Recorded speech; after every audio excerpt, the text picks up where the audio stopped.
Bismillahirrahmanirrahim. Assalamualaikum warahmatullahi wabarakatuh. Perkenalkan, nama saya Dina Trita Komala. Saya dari kelas 2C Manajemen Karyawan 3 Universitas Muhammadiyah Cirebon.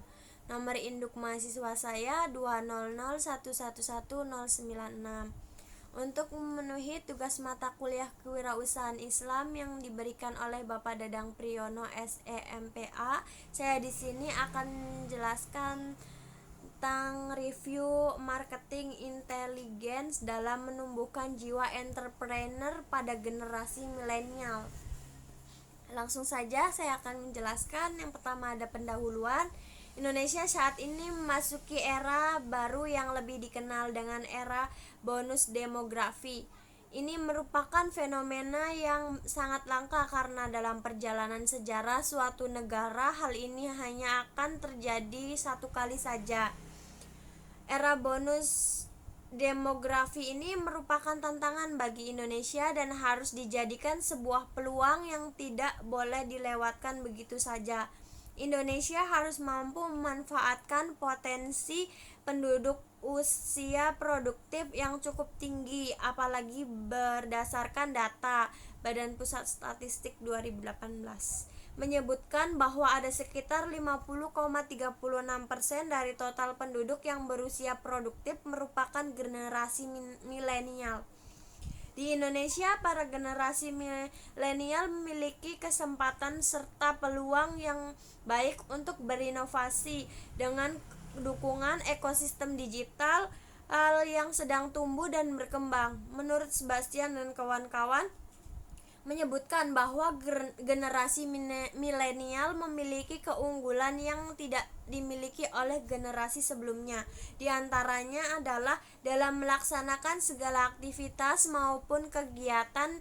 Generasi milenial menginginkan segala sesuatunya dilakukan secara cepat. Sulit bertahan dalam pekerjaan yang sama dalam waktu yang relatif lama. Sangat dinamis, kreatif, inovatif, sangat friendly dengan media sosial dan perkembangan teknologi. Dunia industri saat ini jika ingin menjangkau segmen generasi milenial harus mulai meningkatkan cara-cara mereka dari sebelumnya. Mengingat generasi milenial telah mampu merubah cara berpikir sebagai seorang konsumen yang lagi mengutamakan sisi emosi, keinginan, kebutuhan, dan tuntutannya. Maka dunia industri harus mampu mendeteksi perubahan cara berpikir tersebut. Untuk mendeteksi orientasi perilaku konsumen yang efektif, maka diperlukan kecerdasan bermarketing atau yang dikenal dengan marketing intelligence.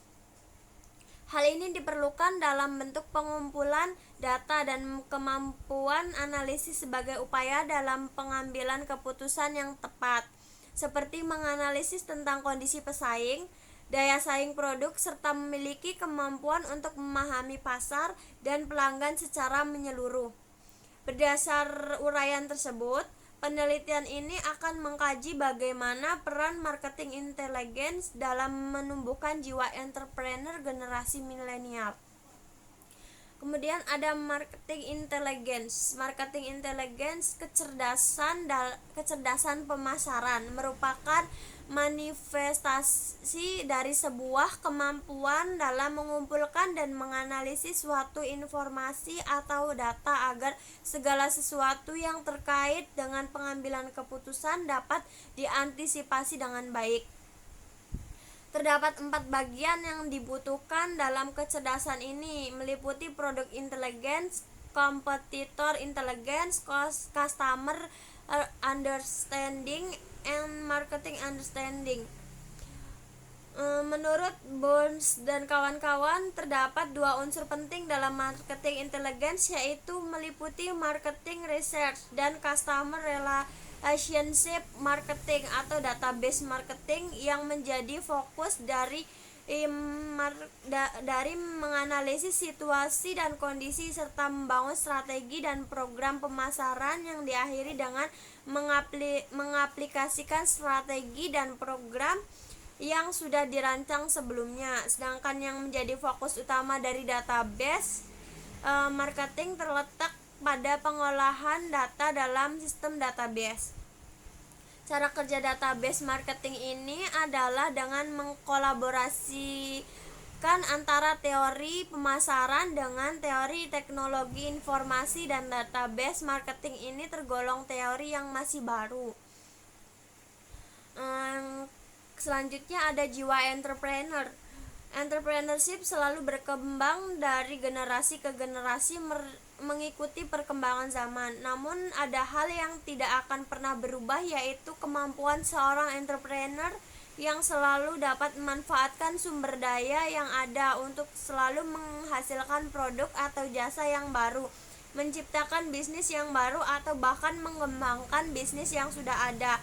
Usman dalam Hatta 2008. Setiap orang pada hakikatnya memiliki semangat entrepreneur dalam dirinya, asalkan orang tersebut memiliki kemauan untuk senantiasa berperilaku kreatif, inovatif, selalu siap menghadapi perubahan dan tantangan, serta menyukai kemajuan, karena sejatinya rahasia untuk menjadi seorang entrepreneur adalah kreatif dan inovatif. Terus ada generasi milenial. Dalam generation teori yang dikemukakan oleh Mannheim menyebutkan generasi milenial dengan istilah generasi Y jika berdasarkan dari karakteristik tahun kelahiran. Generasi Y ini adalah generasi yang lahir dalam rasio tahun 1980-an sampai 2000-an. Dan melalui editorial dalam sebuah surat kabar utama yang terbit di Amerika Serikat tahun 1993 berperan sangat besar dalam mempopulerkan istilah ini. Di samping itu, menjamin kepuasan kelompok generasi milenial, informasi yang disajikan harus yang berkualitas, no hoax, dengan tampilan informasi yang menarik. Berikut ini adalah hipotesis yang digunakan. Hipotesis 1, marketing research berpengaruh positif dalam menumbuhkan jiwa entrepreneur pada generasi milenial. Yang kedua, database marketing berpengaruh positif menumbuhkan jiwa entrepreneur pada generasi milenial. Yang ketiga, marketing research berpengaruh dominan dalam menumbuhkan jiwa entrepreneur pada generasi milenial. Terus selanjutnya ada metode. Pendekatan metode yang digunakan dalam deskriptif kuantitatif yaitu untuk menganalisis dan mengetahui bagaimana peran marketing intelligence dalam menumbuhkan jiwa entrepreneur pada generasi milenial saat ini. Pendekatan ini akan berupaya untuk mengkaji, mengurai keterkaitan antar variabel yang digunakan dalam penelitian dengan menggunakan tools descriptive analysis dan multiple linear regression analysis. Terus ada hasil dan pembahasan. Pertama ada deskripsi responden. 1, jenis kelamin responden. 2, deskripsi responden berdasarkan sebaran di perguruan tinggi. Ada marketing research. Database marketing menumbuhkan jiwa entrepreneur. Yang 1, uji asumsi klasik multikolinearitas. Yang kedua, uji asumsi klasik heterokedastisitas. Yang ketiga, uji asumsi klasik autokolerasi. Yang keempat, uji asumsi klasik normalitas. Kemudian analisis regresi linear berganda, linear berganda. Terus uji kelayakan model, pengujian hipotesis. Uji T dalam penelitian ini digunakan untuk melakukan pengujian hipotesis dengan menggunakan nilai probabilitas di bawah 0,05.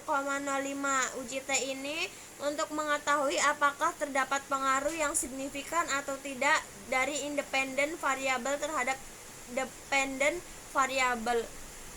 Sekian penjelasan dari saya, kurang lebihnya mohon maaf jika ada salah-salah kata atau kurang. Saya akhiri. Wassalamualaikum warahmatullahi wabarakatuh.